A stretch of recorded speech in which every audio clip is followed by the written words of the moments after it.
Thank you for being with us. It's time for first panel discussion of this first day.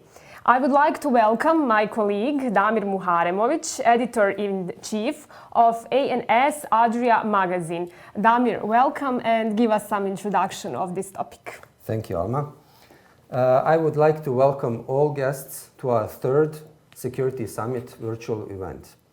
As you all know, our first day is about cybersecurity solutions. And today we have three esteemed guests from this part of security industry.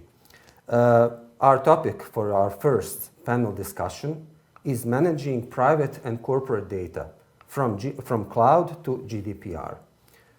Today with us are three guests: Ivan Radoš, Account Executive for Europe, Middle East and Africa from company Malwarebytes.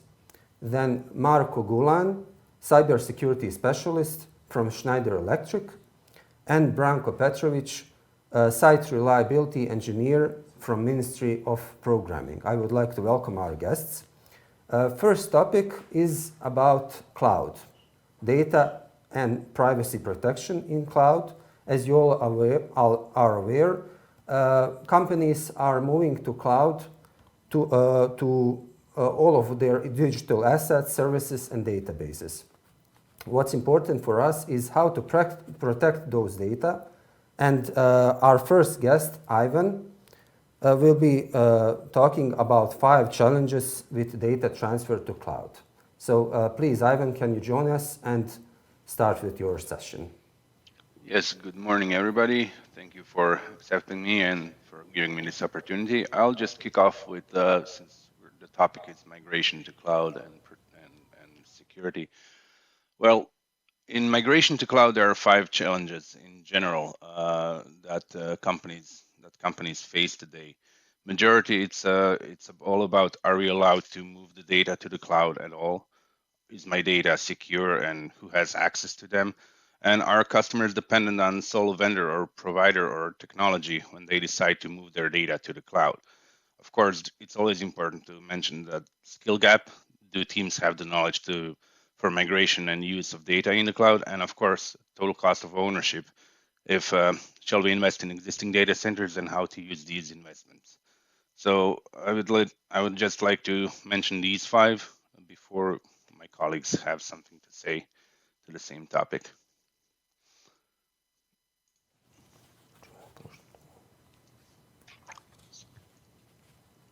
And also, I'd like to mention, sorry about this, I'd like to mention the benefits of migrating to cloud. There are multiple of them. We're going to touch base around them on this panel discussion. And pretty much, I'd like to say, well, we'll touch a lot of them, and my colleagues Branko and Marko have also something to say to it. This second question.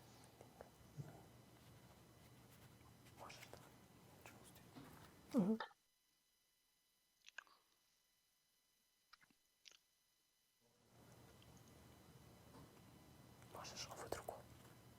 Marko, can you kick it off? Because I think I touched base on this. Sorry, I'm waiting for the introduction, but okay. I can say something related to cloud. So I was in a cloud business more than 10 years.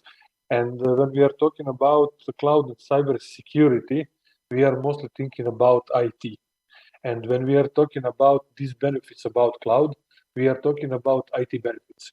But I think that the most important thing about security and about cloud migration and about any aspects of migrating of systems is OT, operational technology, which are the most essential part of our environments. So I think that's hard to define where traditional IT ends and where cloud starts. So I think that hybrid environments are maybe more popular than just on-prem or just cloud solutions. So all segments of business are affected with the cloud. And I think that we will not go back to the traditional IT on-prem. But I would like to say that segment of OT also changed and started to use cloud services. But mostly at this moment, OT stands on-prem. And in near future, I think that hybrid environments will be the key to success. And it's really hard to move all segments of operational technology. It's really hard to safely remove it to the cloud regarding the IEC 62443 standard. So what is ISO 27001 for the IT? That is IEC 62443 for the operational technology. Thank you, Marko, for your answer. I would like to speak with Ivan again. What are the benefits of migrating of the cloud? Well, the benefits of migrating to the cloud is reducing the total cost of ownership, and of course, if you comply with the general regulation that are here in Europe or stateside with the CCPA or GDPR here, in that way you have predefined rules about what data can be moved to the cloud, and of course you can talk about security because of the imposed security solutions that are there in place. So you do have increased security and lower total cost of ownership, but it all depends from case to case how each user is thinking of moving and doing the digital transformation and migration to the cloud.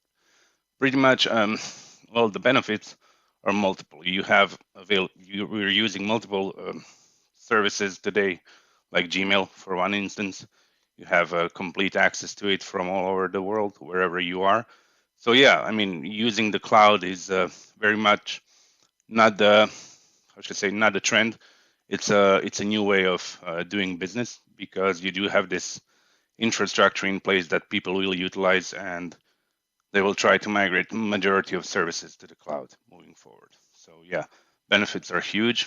The cost is minimum compared to having your own on-prem solution. So yeah, multitude of benefits for the users and companies when they migrate to the cloud. Thank you, Ivan. Mr. Branko, Petrović, Damir, it's your turn. Are you with us? Mr. Branko? Mr. Branko? Yeah, I'm here. Okay, yeah. Hello, everyone. How are you? Yeah, how are you too? When something happens, for instance, a data breach, what can cloud offer in terms of response to that incident? Is it easier to use a disaster recovery solution to bring back the data from cloud or from local servers? Okay, thank you for your question. And once again, hello, everyone from Ministry of Programming. So when we talk about data breach or any other cyber incident, before I answer you on your question, first we should know what could cloud offer to us as a customer. So in terms of responding of a data breach incident, we should first mention that through the security responsibility model, data is only responsibility on our side, on side of the customer. So if we didn't do well protection as well, cloud providers can support us as well. So before we start talking about cyber respond on the cyber incident, there are three main things that we should prepare before cyber incident, and we should mention here, and that is access to all environments for our application or platform, backup files and logs, and of course isolation process. We should prepare it before cyber incident. When we talk about access during an incident, our incident response team must have access to the full access to the environment and resources in the cloud, which are of course involved in that incident. Cloud providers allow that us with with very simple steps, and in just few seconds we can give the full access to our incident response team. Of course, cloud with their services, cloud providers with their services offer to us to look in the moment what's going on in the log files, and of course all other files. So our responders response teams can read it in that moment, and of course like every cloud provider offer the VPC, virtual private cloud.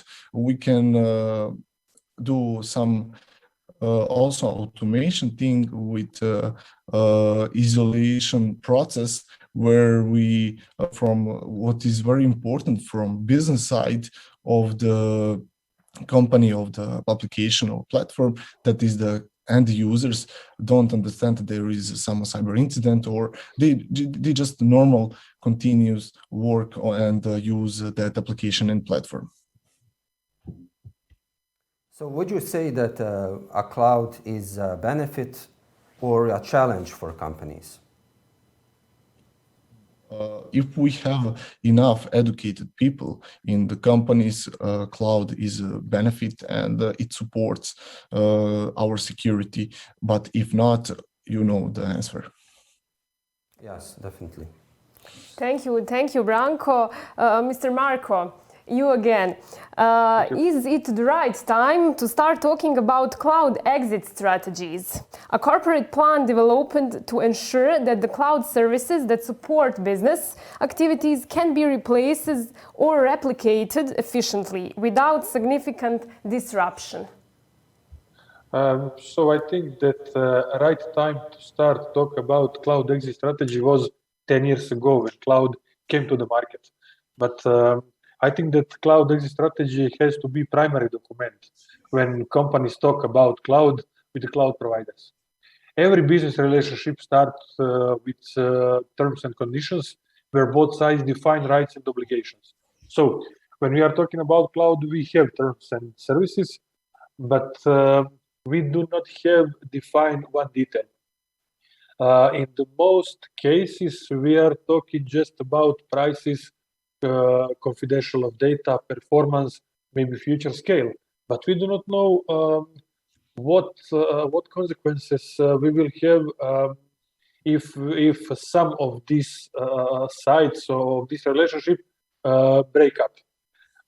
So I think that this part of story is the biggest cloud migration disabler at this moment.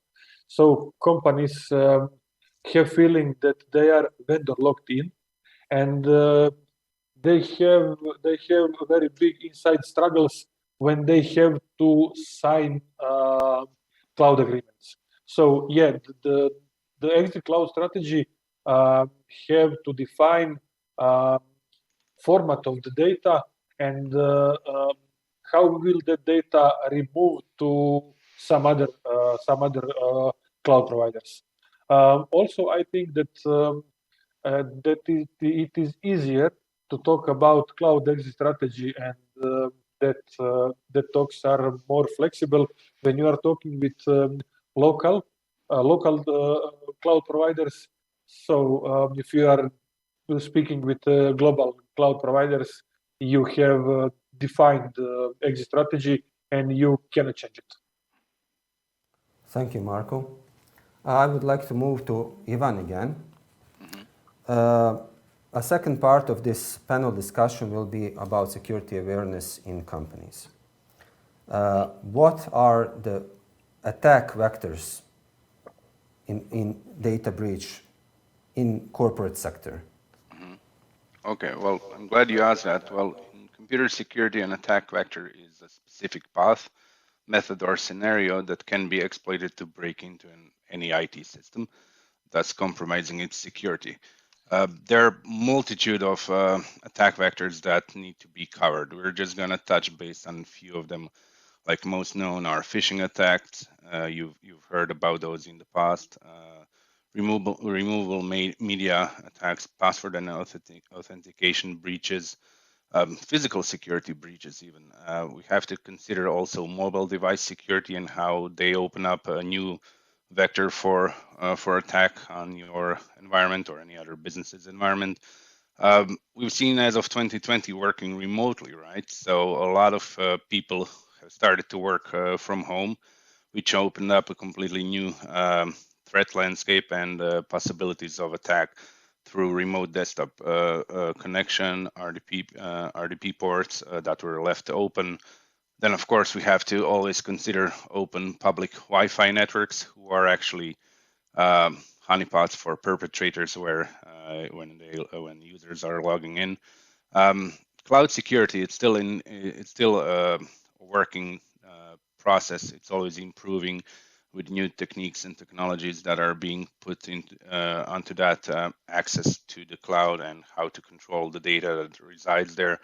Then, of course, we see the social media being used as also a threat vector for attack, for phishing attacks, and so on. Internet and email use, that's also one of the potential vectors of attack. And of course, social engineering, you cannot go without mentioning that, and how social engineering is being used to penetrate the security of companies or institutions. And of course, your home security, I did touch base that people have started to work from home, but not a lot of security techniques or technologies has been so used for home users. So yeah, that's one of the vectors where the attacks might come from.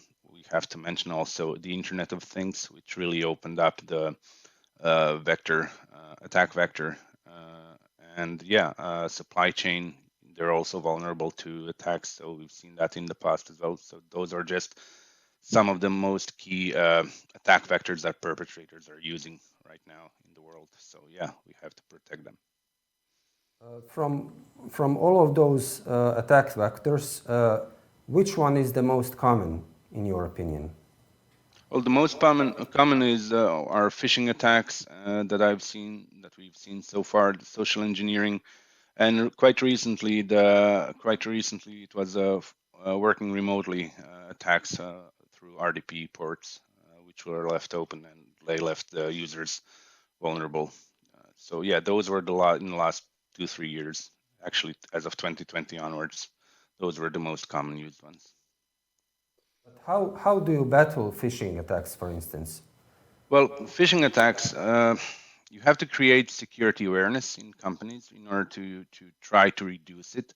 Basically, you're going to increase the resilience of the organization by increasing security awareness. You can achieve that with a multitude of ways, but the really crucial way is to educate the user about what threats are there, what are the threat vectors, and how to try to minimize the risk that the user can be exposed. That's the key issue, because at the end, the user is the weakest link, and usually it's them who are initiating the attack after, unwillingly initiate the attack after they had phishing attack or they have been socially engineered. But yeah, it's all about the user and educating the user to increase the security posture of the organization.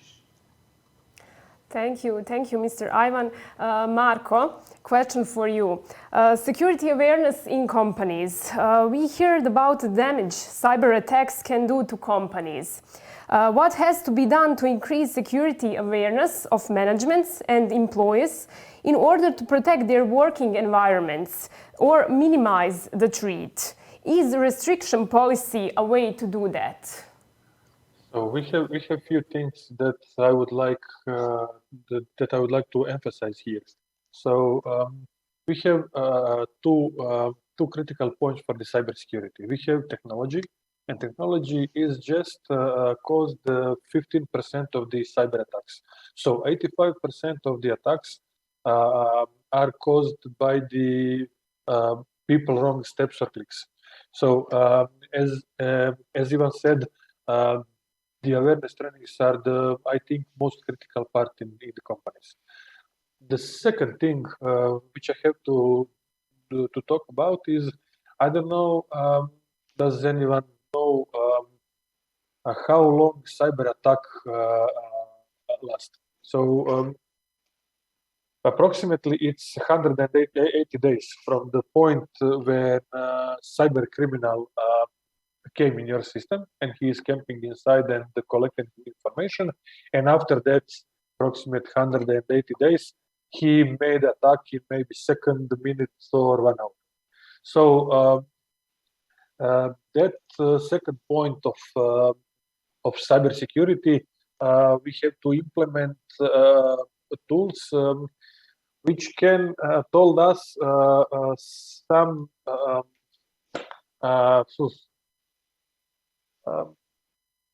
moments in our environments which are not here every day. So we have to report anomalies, and the third party is also that we have to implement some restrictions. So without restrictions, you do not have security. So employees have to understand the level of threats are they for the companies. And I think also the most unpopular method for the users and from the user's perspective is restricted policy, but restrictions are key point to make system secure and resilient. Even told, I will repeat for the example, USB keys are one of the most infected devices and we are using it every day. So in virology terms, we can say that USB stick is super expander of malicious codes and software. So conditionally, we can say that USB is one of the most used methods or vectors to make an attack. So we can just take step maybe 10 years ago and really short talk about Stuxnet, the first cybersecurity attack, which caused some damages in the physical world. So some of theories told that in Iran's nuclear nuclear reactor, a virus or a malware run into on the PLCs and USB sticks.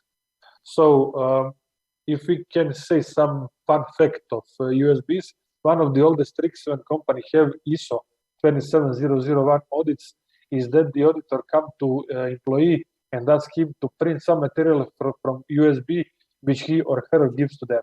And the most of companies have negative mark for this part. So employees take USB sticks, plug it in their computer, and they want to be good, they want to help, and they want to print some papers, but that is a negative part, and that is negative mark for the ISO 27001. So then you can see what one infected USB stick may cause in some SCADA or some of the systems. So we have cyber attacks just from the last year when I don't know the water was infected with the gaining number of the fecalis or some other things. We have some food and beverage companies which has stopped their productions for the 3 days because of the wrong USB sticks in their environments. Thank you, Marko, once more. Damir? I would like to ask one question more to Marko. How to decrease that time from the point of data breach to the point when it is discovered? I think that depends on the digital maturity of the companies. So I know that some companies has implement 2 or 3 CM systems which are collecting logs. But if you don't have employees in your company which can read that logs and can make some prevent actions, so you lose your money. So I think that education in your key people are the key to success, and you can see at that moment that some anomaly is detected on your network. So if you have people who are not educated for handling your tools which you have implemented in your environment, so you are in bad position, and that time could be maybe 1 year, 2 years, and more time. Thank you, Marko. Mr. Branko, it's also important to increase the security awareness of developers themselves, isn't it? It is. We can say that it is, but like all industries, security comes on the end. Like no one don't think on security on the first place. Like they think that that is something what they don't need to invest in. Because of that, they are trying to adopt new knowledge, etc. And in that moment, they just forget for the security. But when we talk about security awareness in tech industries, like for software development companies, we can first divide security companies into company and the product client level. So when we talk about company security level, primarily for the companies to define and adopt cybersecurity policies and procedures, what is actually the first layer of cybersecurity awareness in their company. After what they should continuously educate and test the acquired knowledge about these policies and procedures, but also with other aspects through the knowledge tests, pen tests, or similar activities. And with that, all that activities, we are building the security awareness in in the company on the employee side. Of course, after that, like if we that call the first layer, like foundation level, for me, for my opinion, companies should move to the next layer, which is data protection and application, where they should use some anti-malware solutions. And in implementation of anti-malware solution inside the company, they should educate people again about how much is that important for company, for their own data, and of course for client data, when we will talk a little later about the product and client security.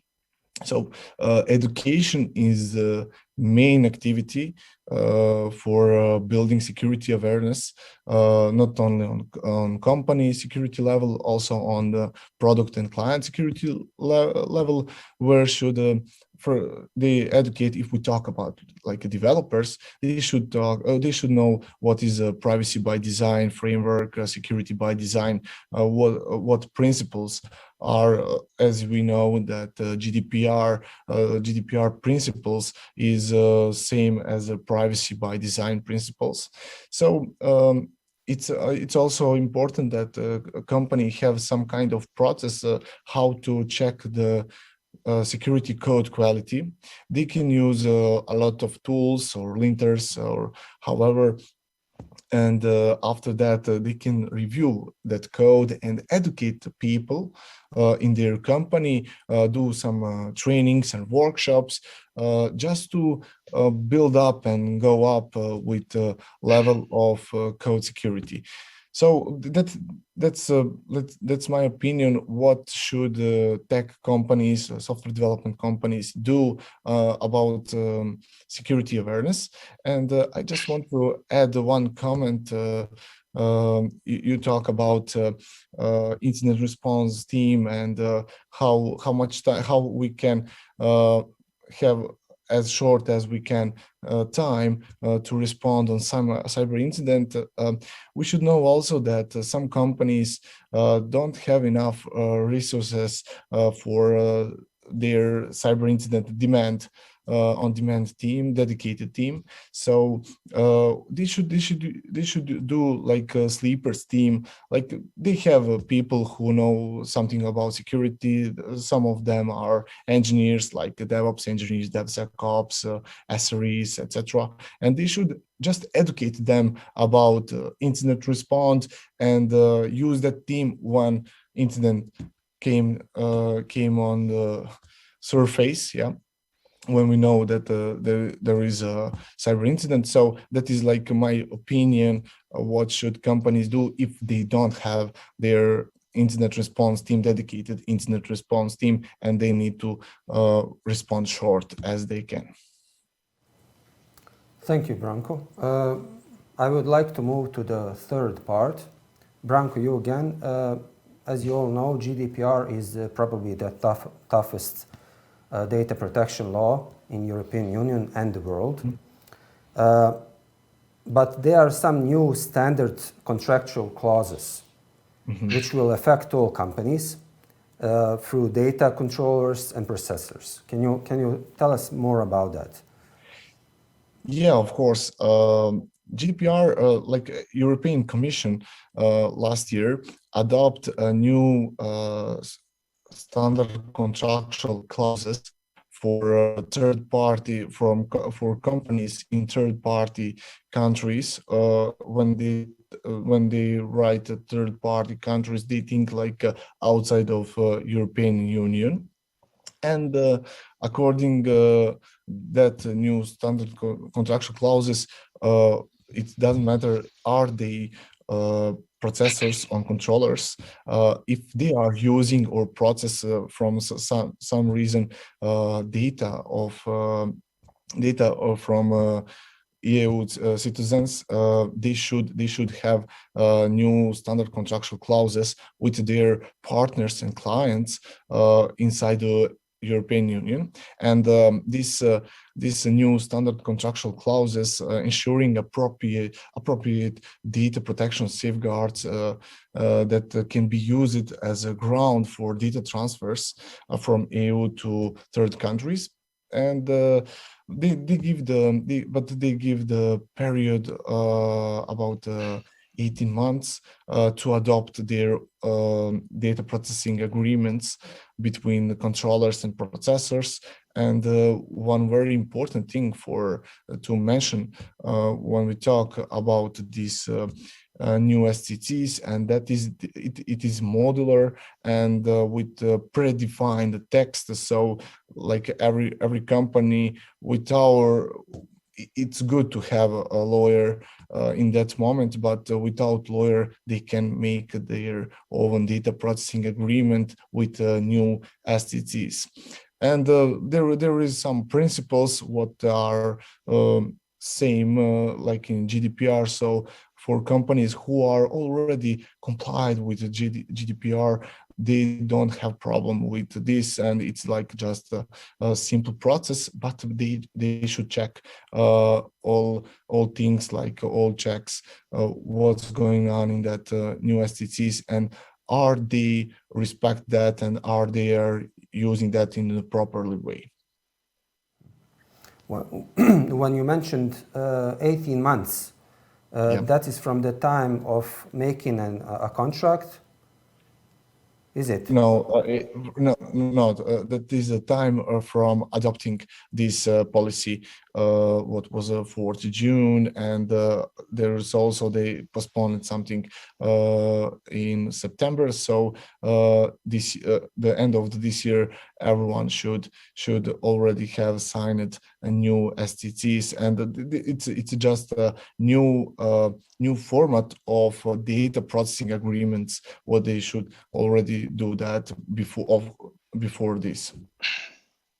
So it's from 4th of June last year. Yeah. Sorry, 4th of June last year, of course. Yeah. So the companies have around roughly a year or less to comply to this. Yeah. Like yes, that's true. So they have like 18 months from effective day. They call it effective day. It's 27 December to be very define that date. That is the deadline. 27 December is the deadline to adopt new STTs in their data processing agreements. Thank you, Branko. Marko, one question for you. The Network and Information Security Directives are also piece of European Union legislation on cybersecurity. More than 83% of companies in EU embraced this framework and architecture. In short, what are those directives, and are they the same as GDPR? Oh, thank you. A really good question, and I would like. Okay, so it would be great to say that NIS and NIS2 are almost the same directive. So to be exact, NIS2 is upgraded NIS directive, which which was final in European Union 2016, and for the all European Union countries, there was the same time to adopt the same time frame to adopt as the GDPR. So the NIS directive was in shadow of GDPR because GDPR was affected on every people in the country. So European Union, after a huge rise of ransomware and phishing cyber attacks, and from the moment when the critical infrastructure become depend of IT services in the last few, I will say 10 years, the EU dedicated to define this directive, Network and Information Security Directive, which became mandatory for all operators of essential and critical infrastructure. So every country defines cybersecurity law and define which company belong to critical infrastructure, direct or indirect. So, for example, that is, I don't know, oil and gas companies and their subcontractors, which are pipeline companies. So that was so important. So I mentioned a few moments ago Stuxnet in Iran, but we had huge cyber attacks with which I don't know which causes shutdown of electricity. Last year that was Colonial Pipeline in US, and so on a global market and in European Union and all European countries have to define cybersecurity, and cybersecurity became so cybersecurity is not choose of the company. You have to implement it. So this directive has been updated to NIS2 with the new security frame of the European Union for the time frame 2020 to 2025, especially caused by rise of cyber attack during the pandemic. So the pandemic was one of the factors that cybersecurity or cybercrime was speed up and was gaining.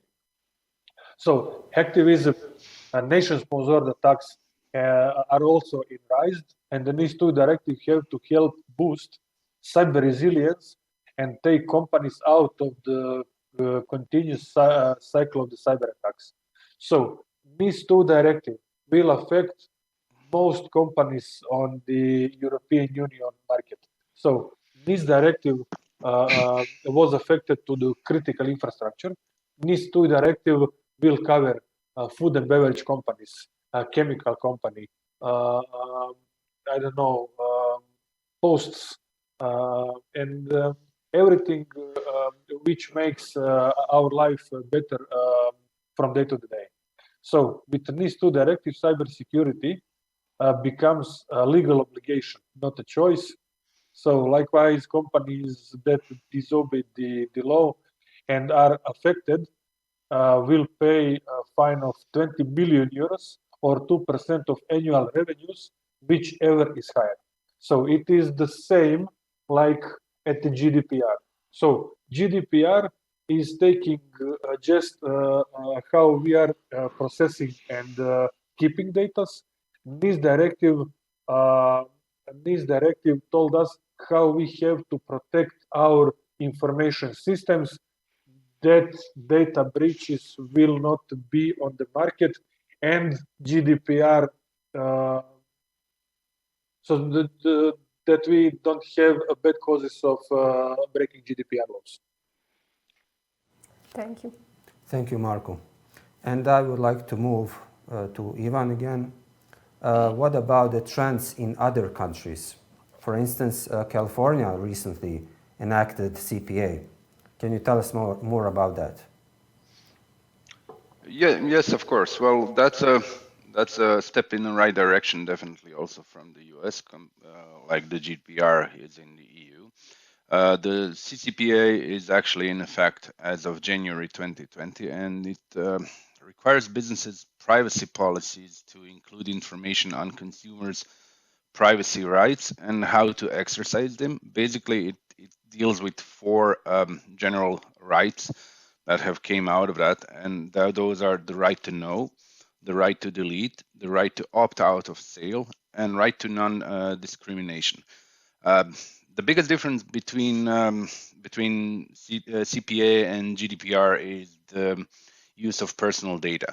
So in order to be allowed to collect users' data and later on pass it on in accordance with the GDPR, the website operator must have collected the user's prior explicit consent, which you called it's for an opt-in. So the CCPA, on the other hand, compared to the GDPR, is an opt-out principle rule. So to be CCPA compliant, the company's website must contain a clearly visible link in the wording, "Do not sell my personal information," so that the user can actively object to the disclosure if it happens and sale of personal information later on. I did mention that there are four rules that we need to obey under the CCPA, and the first one is the right to know.